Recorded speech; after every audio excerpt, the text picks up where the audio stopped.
Hey and welcome.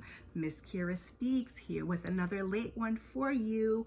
Before we get started, I ask that you watch the video till the end, subscribe, turn your notifications. We are here for another episode of one of our favorite shows. What show, you ask? Hey, let me sit back for y'all.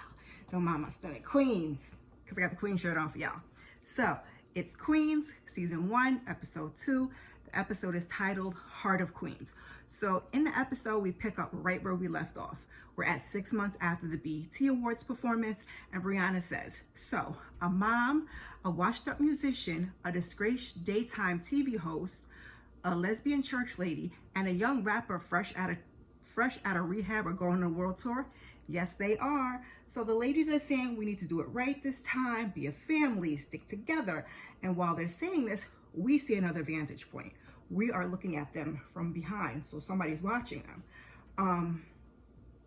They say San Diego could never happen again, and Brianna says she's forgiven Jeff. He cheated, but she's letting it go, and the ladies are looking at her like she is absolutely crazy. So E-Rock walks up.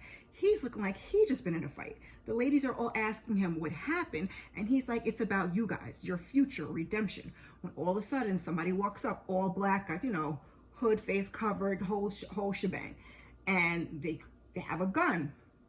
The ladies scream and shots ring off. We don't get to see what happens. I guess we are going to find out later on as time progresses. So now we rewind and we are to 2001 to find out some of what happened in San Diego. And this whole episode is going to be time jumping all around. So I hope I get it right. I hope my notes are right. Stick with me. So the girls are in concert and Camera comes out to perform with them. Explicit lyric comes out first and she's singing, Queens, girls are from Queens. So Professor Sex is up next and she slays it. Next is Jill the Thrill, and she's doing her thing. All the ladies are grooving, right? So Butter Pecan starts flowing. Explicit lyrics especially. Jill is looking at her like, what is going on? Butter Pecan's like, don't do this. So how do we get here? We're supposed to be a family, Explicit says. And then she continues and says, she can't do this anymore. I can't do this no more. I'm done. Nasty bitches are dead. So now we're back in 2021 and Brianna is at home. She's watching the girls perform on the news or something, like another day. So when she gets a text from Naomi telling her to stay strong, Jeff is due for his surgery today and he comes in, he wants to, have a conversation before going under the knife, but Brianna, she is not trying to hear it. So he hands her a piece of paper in case he doesn't make it. We don't know what's on the piece of paper, but whatever. So Brianna says, her mom couldn't watch the kids, so she had to call an audible. The audible, you ask? Valeria. Valeria is the audible. She's downstairs and she's doing yoga with the kids when E-Rock calls. They're trying to book the girls another show. So now these two are talking about a comeback without even speaking to the girls. And Valeria tells him basically to get it done. And Jeff hugs the kids and Valeria asks Brianna if she's seen the tumor. She says the timing of the whole thing is kind of suspect. So she tells her stay focused, heal him up, and leave his ass. Brianna's trying to explain to her it's not that simple. So now we're over in Montana, and Jill and Tina, they're laying in the bed all ever so blissfully, and they about to get it popping. They're kissing and doing what they do, and Jill hears a noise, and so she pulls out her shotgun. And then she's like, you smell bacon? It's Darren, her husband. He said he's found clarity. Tina, how do you like your eggs? Tina's like, I'm gonna head back to my place. And Mr. Darren sees what he has to say involves all of us. Darren, no, I know you're not. So he says he's hurt, but he prayed about it. Jill interjects. She says, what is she? She interjects while he's carrying on, and she says she cares about him, but he keeps going, and he says he went to the Bible. Esau had multiple wives. The Bible does not explicitly condemn polygamy. No, not polygamy. Polyamory. So He's even wrote a rap. And Jill stops him. She's like, please, like, don't even. So she apologizes and she says, you know, she's choosing herself for the first time in her life. Like, she's, you know, sorry. She's choosing herself for the first time in her life, and she's basically sorry that it doesn't include him. And when she you know, she continues, she says a couple more things, and when she's finished, Darren doesn't look happy. In fact, he had me a little worried when he left. I was like, is Darren gonna be okay? Is he gonna come back and shoot up the place? But we don't see Darren for the rest of the episode. So Jill notices that she made the paper. Local nasty bitch comes out is the headline. So we're at rehab, serene pastures, and we see Lil Muffin, and she gets her compact taken away because she's not participating. So the guy in the group tells her, either you're going to get help you need, or you're going to lose everything that you think is you. Because Miss Thing was talking cash money-ish about the life that she was returning to. You know how that goes. What goes up must come down. But anywho. So Naomi meets up with JoJo, and JoJo wanted to get together before she blows up, and I don't see her for another year. So Naomi's like, you know, listen, I'm trying to get better. So she says she has something for her, and JoJo is working on becoming a pianist. So she has bought her a songbook to practice. And then Cam pops up. It's been 20 years. San Diego. She asks him to sit down and eat with them. So she orders the Cobb, and JoJo orders a burger. Medium, tomatoes, no ketchup, no mayo, no sauces of any kind. And Cam kind of gives her a look, and he's like, same. And they both say at the same time, extra pickles. Now, last episode, I thought that Eric was the daddy, but now I don't know. So he's there because he got funding for his own label. He wants to sign her. He heard her when he was in Nashville. Her demo was crazy. And Naomi's shocked. He doesn't know why she's shocked. And JoJo's like, because she's been waiting for this for 20 years. Cam tells her, you know, you got to meet with the bosses in LA, and then boom, boom, boom. So we're back in Montana, and we're in church with Jill. And the priest wants them to show each other a sign of peace. You know, you do that in church. All churches do that. So a few people give Jill a look, and they turn their back. And then as she goes to receive communion, the priest tells her that it signifies that they are one with God. They can only receive the body and the blood of Christ when their souls are free of sin, blah, blah, blah, blah. And she goes flying out the church, and she runs into the press. And she's just like devastated. And let me pause and get on my soapbox and give a whole trigger warning for a minute, okay? Now, whose soul is completely free of sin? Let's start there. Secondly, beyond that, like, we blame social media, and I'm not saying that they don't have any blame or any part in things like bullying and pushing the LGBT folks to commit suicide. But the church also, as in this case, does little to make them feel welcome. They shun the gay, and that ain't Christ-like. So it's 1997, and we're in New York City. We got Jill the Thrill, we got Professor Sex and explicit lyrics, and they're getting busy on stage. So originally the group just started with the three of them. So some sleazebag exec says he wants Professor Sex to meet him at his place to discuss the deal. One of E-Rock's people escorts him out politely because, like I said, he was a creep. So you're Eric Jones. Somebody walks up, and it's Valeria, or Butter Pecan. Before, she was a nasty bitch. Like I said, we find out that it just started just the three of them. She had no parts in it, so that explains a lot.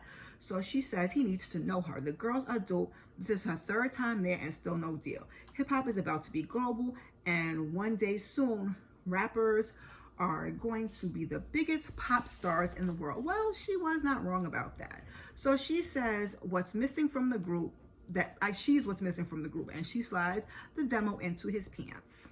Okay, so we see him, and he plays the demo for the girls, and she's there, and their faces say it all. And Jill's like, it was all right. Why are you lying to this chick Brianna says trash? And then she's like, every rapper has bars, but this is show business. And then she's talking about writing, and Michael Jackson didn't write for himself. And they're like, oh, so she's Michael Jackson now. So Jill's confused, and she's like, we've been rhyming since high school, all three of them. Again, she was not an original part of the plan, and she wonders why that is. Well, it's because we're too dark, we're too this, too that.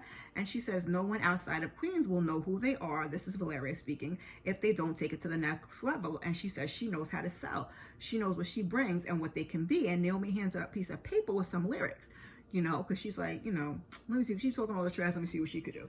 So she at first she is struggling to find her flow, find a beat. I knew you wouldn't, I knew you.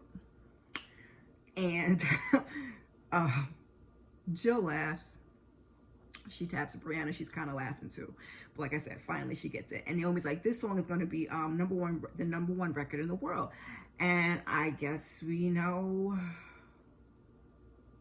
No, I guess this is how we ended up with Butter Pecan. And it's sad that they needed her to take it to the next level, because I think that they were better without her. But we're back in 2021, and E-Rock is at a meeting saying the girl sold out Giant Stadium. The show sells itself. He promises that, you know, he will cover his losses. And the guy's like, even at 50%, he loses $500,000. You got that? I heard you were renting that mansion in the hills. He's like, he's good for it. So he says he believes in them. So we see Jill tell Tina what happened, and Tina wants to know, what did you expect to happen? She says people want to hear her story. Jill thinks that someone broke in, but it's just Lil Muffin. She done broke out of rehab. She didn't know anyone else in Montana. You're supposed to be in rehab, Jill points out. Like I said, she says she's going to go to LA. She needs her girls, and Tina's like, you can't run from this. And Jill's like, you know, she needs time away from me, Tina asks. And she's like, it's nothing personal. So Lauren, or Little Muffin, says she's going too. Tina looks at her, she's like, take her with you.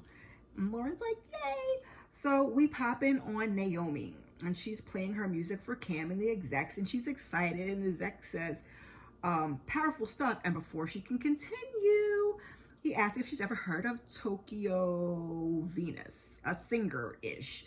21, exotic, 34 million followers on TikTok.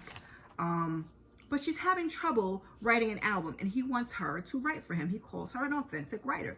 Cam is like, this is not what we discussed. I want to sign Naomi to my label. How you going to break, this is the exact saying, how you going to break a 41-year-old rapper singing folk songs? Naomi looks crushed.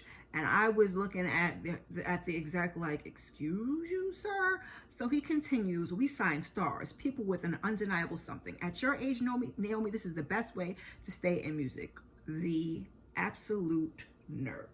So she storms out, Cam behind her, and she asks what was that. He says he'll talk to him, but Naomi says she's done, and he knows that she doesn't mean it. So Jeff's surgery is a success, and after chemo, he should be cancer-free, the doc says.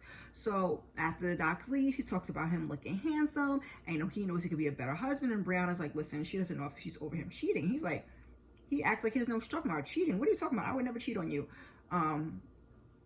Who would I cheat with, he asks. She's like, white girl, student, looks like she owns a crystal shop in Santa Fe. So they're both going back and forth. Are you serious? Are you serious? Are you serious? Are you serious?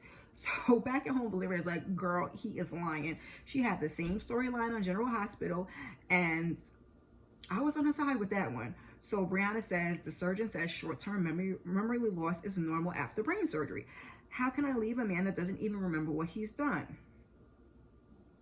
They continue talking, and the doorbell rings. It's Jill and Muffin, incognito. Valeria asks, who's Thelma and who's Louise? So aren't you supposed to be in rehab? Skylar, coach bag, long story. Jill says she had to get out of Montana. She's in the papers. And Valeria's like, so you felt totally comfortable as a black woman in Montana until this week. Dead, Muffin says, I agree, child. I agree. Doorbell rings again. This time it's Naomi. I thought you could use some company. Shortly after, E-Rock also arrives, and he got them a show. They look excited for a second, and then he was like, San Diego Forum. The girls who, like I said, who looked excited were instantly deflated. Who wants to go back there? Brianna asked. She agreed to one show. My kids, my family, that's my priority, she continues. And Valeria interjects and she's like, you need to find your independence. Jeff obviously wasn't thinking about you when he was calling some white girl queen in your bed. Little Muffin's face was mine. Bitch. And the nerve of her to say that in front of E-Rock and Little Muffin. Really? Really, Valeria irks my whole nerves. So Brianna tells her to shut up. They go back and forth until Brianna tells her if she had a family, she'd understand. So Valeria didn't like that. And E-Rock even had a look on his face. So I was wondering what that was about him. Like, was she pregnant? Did she lose a baby? Did she abort a baby? I don't know. So E-Rock says there's nothing like them all together on stage. Naomi says she thinks she is done with business. And the girls look surprised. And then Jill jumps up and she's like, she's in a twist, Muffin says. And she says she gave herself to an audience for the first time and no one judged.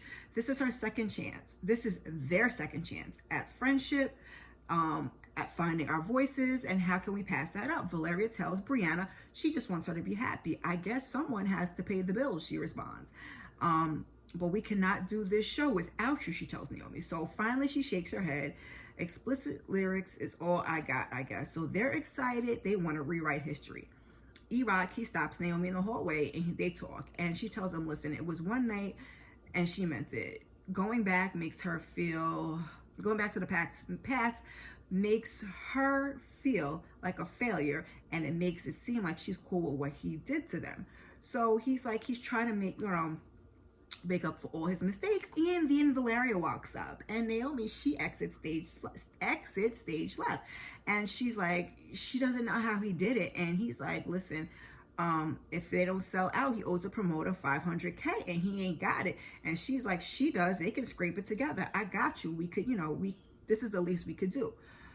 So now we're back in 1998 and E-Rock and the girls are out to dinner. They signed their first record deal. Everyone is excited except Naomi. She looks totally preoccupied. I don't know whether she was writing lyrics or what she was doing, but anyway, so he starts handing out Louis bags. Naomi's like, she doesn't care about a purse. Somebody can have hers. So he's like, open it. 20, not 20.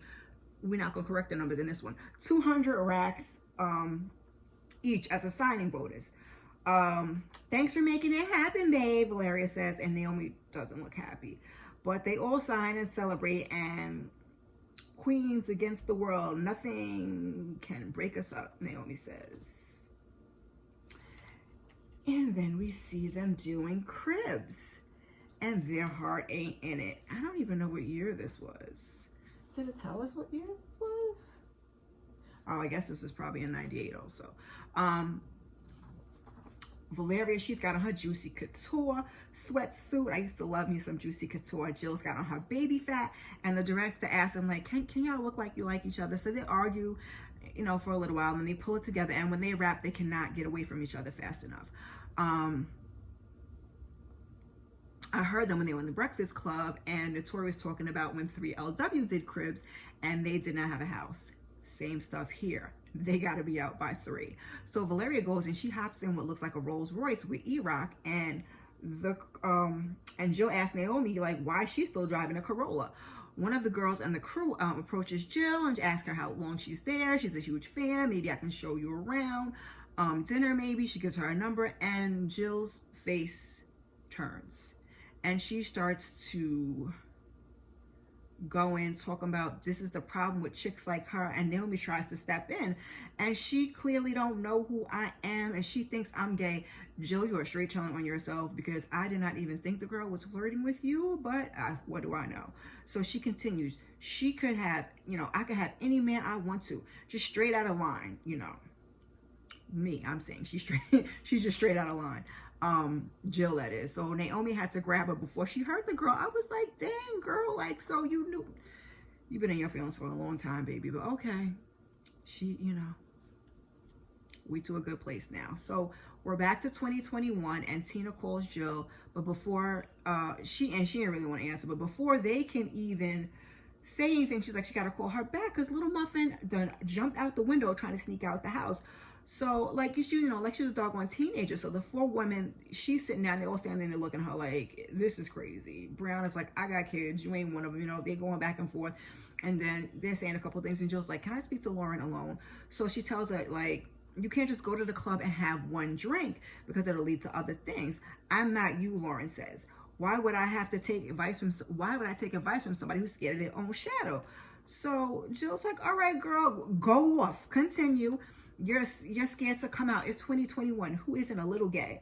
You're scared of living your life. You're running from everything. So, she's going until having heard enough, Jill is like, listen, I think you should go. Clearly, there's nothing that we can do for you here. So on gang, Muffin says, and they both turn to walk away, only to turn around and both of them say they're scared. So Jill says, what if she's one of those people that's never comfortable with where she is or what they have? And Lauren's like, they wanted me to talk about me, talk about myself in rehab, to take all of this off and talk about Lauren.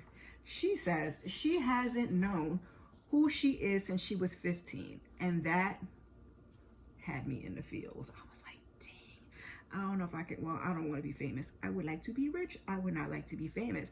So Jill says she's going to make her a promise. If she goes back to rehab and she promises to figure out who she is, that she'll do the same. And they talk and they cry and, they tell each other they can't keep running. So the other ladies, they're sitting at the table and they're chatting and they're talking about, like, she looked them out on the BET Awards and everything, but she's a young girl, couldn't nobody tell them what to do at that age. So E-Rock comes in and tells them the tickets sold out in 12 minutes. All right, ladies. So they're super excited, and Lauren comes in and tells them that she's going back to rehab. That's dope. She asked them to hold her crown till she gets back. I'm gonna wear my crown. I'm gonna try to find my son's old crown and wear it in my next video. So we have a scene. I almost even put this in. It's Eric and Brianna. They're at Brianna's house. They're sitting in the house. They're looking at the kids outside. And she talks about some show, Naked and Afraid. And there was a man. He ended up biting the head off a newt. And how he was, forever altered. And she feels like she bit the head off the newt. Eric is confused. I'm confused. And then she explains the marriage she knew for 16 years is not the marriage she's in. And he says men are stupid, and he says, but look at them kids though, you did that. And then we find out that she got her master's from Columbia. So he's basically like, stay or leave, like that, the choice is yours, but you're good either way. And she's like, she doesn't know if she's more scared of the past or the future. She's happy to have him here. Hug, hug, kiss, kiss. So speaking of the past, we are back in 2001 and we are watching Valeria's perfume commercial. And we're at, I don't know if we're at Eric's place, I thought, or maybe it was a hotel. And as soon as he walks in, Naomi asks if he's still messing with Valeria. So he's like, I thought this conversation was dead. But Naomi wonders how she's pimping perfume. And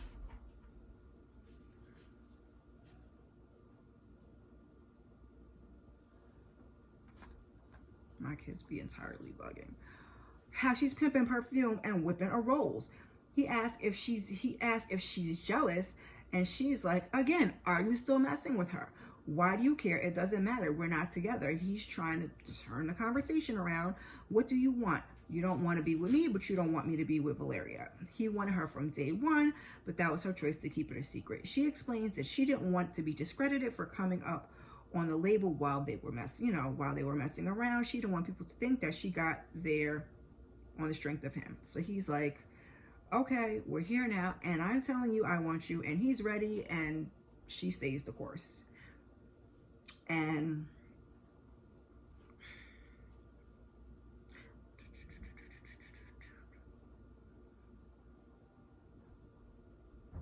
close the door, son. She stays the course and asks him to answer the question. Kudos to her for staying on task because he was really trying to deflect like crazy. So he says yes. She walks up. She ends up at Cam's door saying she needs someone. So now we're back in 2021 and she calls JoJo. She says she just wanted to hear her voice. And JoJo's like, you're being a little weird. What happened at the label meeting? So she's like, they don't get her. And JoJo's like, so you're just going to give up on your solo? What was it all for then? Naomi's confused. And she explains, all those years away from me, missing my recitals, birthdays, and she continues, what was it all for if you were just, if it's just a dream you could give up on. So you can't just give up without a fight. What is she supposed to think? And Naomi says that she cannot convince them that a 40-year-old black woman strumming an acoustic guitar, singing about stuff that they don't care to hear black people sing is a star. You can. JoJo insists, and she has to believe she can, and she hangs up. So I guess the BET performance was the beginning of her feeling like that it was all for something, because I was confused, because one minute she was basically closing the door in her face, and then the next they were having lunch. So I guess this kind of explains that, if you get where I'm going with this. So anywho, JoJo starts playing piano, and I wish I had followed through with my piano lessons. So taking them a little more seriously, but we see Naomi, and she's buzzing the heck out of someone's gate. It's the record exec. He asks what she's doing there, and she says she's a star. And she starts belting out Wrecking Ball as JoJo is playing the same song at home. And she sounded awesome. But when I tell you, Miss Naomi, you would have been singing from the street, okay? I would not have opened the gate, which she left open, by the way. And there were two people standing there watching her almost the entire time. I guess it worked, because the very next scene, they've got a deal. But, because there's always a but, she can't perform or record with the nasty bitches. Exec says they're buying a new image, and the further she distances herself from explicit lyrics, the easier it is to sell Naomi. She's reluctant. Cam is like, this is what you wanted, right? And we did see her chasing this very dream of becoming solo since Cribs. They made mention of it. I didn't, but they did. So the girls are at rehearsal, and they are practicing. And Jill asked Naomi if she's okay. She hasn't been with them all day. We can tell. So why do we think we could recapture what we had, y'all? She asked. And Brianna's like, where is this coming from? And Valeria's like, if something's going on, like, you need to tell us. And Naomi's like, nah, she's good. She doesn't tell them what's going on, and they know that she's not good. So now we are getting to the good stuff, y'all. We are back in 2001. Like I said, back and forth in this episode. So Naomi is throwing a chair at Eric. You ripped us off. How the hell are we broke? She asked. Brianna says, broke? I flew here in a G4. And Eric says, there's your answer. All of that. The jets, the endless studio sessions, advances for blow, Valeria adds. All recoupable by the label, he says. We sold 4 million records, Naomi says. That math is funny to me. The math ain't mathing. And it should be funny to Brianna, since she has a master's, you think, right? Nobody's reading anything. So she said she's been talking to people, and at first it was giving me TLC vibes. He's like, oh, your boy Cam, he asked, and she's like, hell yeah, he's got my back. And then they're all bickering, going back and forth, and Naomi's like, listen, I want to see the contracts or I'm not performing. And Valeria and Eric, they look at each other, and Valeria's like, you don't need to see the contracts, like, you know what's up, you're not stupid. And she continues, and she admits that she's going to say something that he's not man enough to say. We screwed you. You signed a deal to his company that cost you publishing. She knew it was a bad deal, so she took care of herself, because she's not trying to be an artist. I'm out here hustling. Last line aside, not TLC vibes, Salt and Pepper vibes. With Salt, Herbie, and Pep, yeah, kinda. So she continues, because she was like, I was a hustle. Valeria got hella balls. And she says to Naomi that she's just really salty because Eric chose her. She got a whole entire nerve, y'all. A whole entire nerve. So, the girls are like, oh, well, she said that, oh, I can't. So they walk away, and Naomi walks up behind, gets in her face, and she's like, you can have him. Shit, I know that's right. And before I continue, after all that they did, as she did, how do you get back to a place of trusting her and letting her watch your kids like Brianna did? I don't think I could.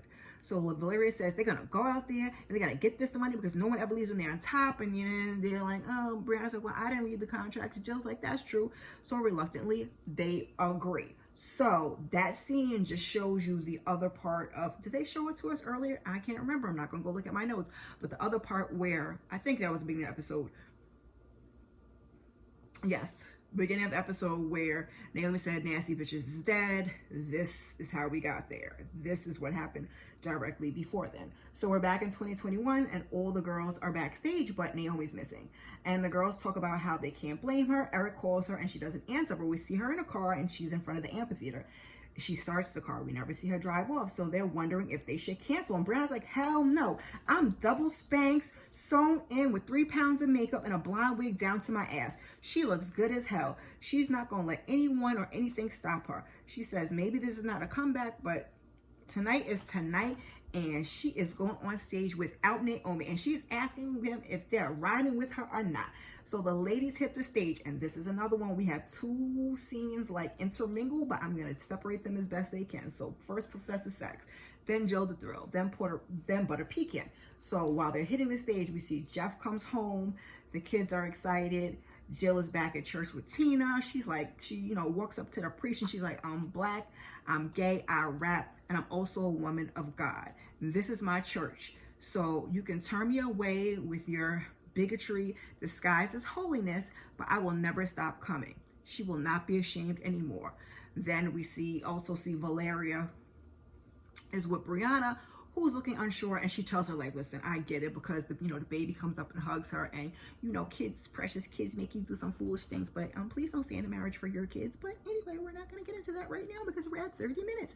So, and then we hear an explicit lyrics from the DJ, and Naomi decides to join them on stage. In her back and forth scene, we see Cam pop up and ask her if he wants to tell her about JoJo's dad. It's me, isn't it? So, okay, pause. He says he hasn't seen her in 20 years, right? And Eric says he hasn't seen her in 20 years. So JoJo is like 20 or 19, because I really thought she was maybe 17, but I digress. So let's get it, girls. Naomi says, as they're on the stage, and that is where we end. And we had another good episode, guys. I have a few questions, but I'm digging it. How are y'all liking it? Put it down in the comments. So, I love getting to see Eve perform again, because Eve don't do no more albums, and Brandy is really killing the role. But while you're here, please check out some of my other content. Thank you. Before you go, like, share, subscribe, drop me a comment in the comment section, and I appreciate you. Peace.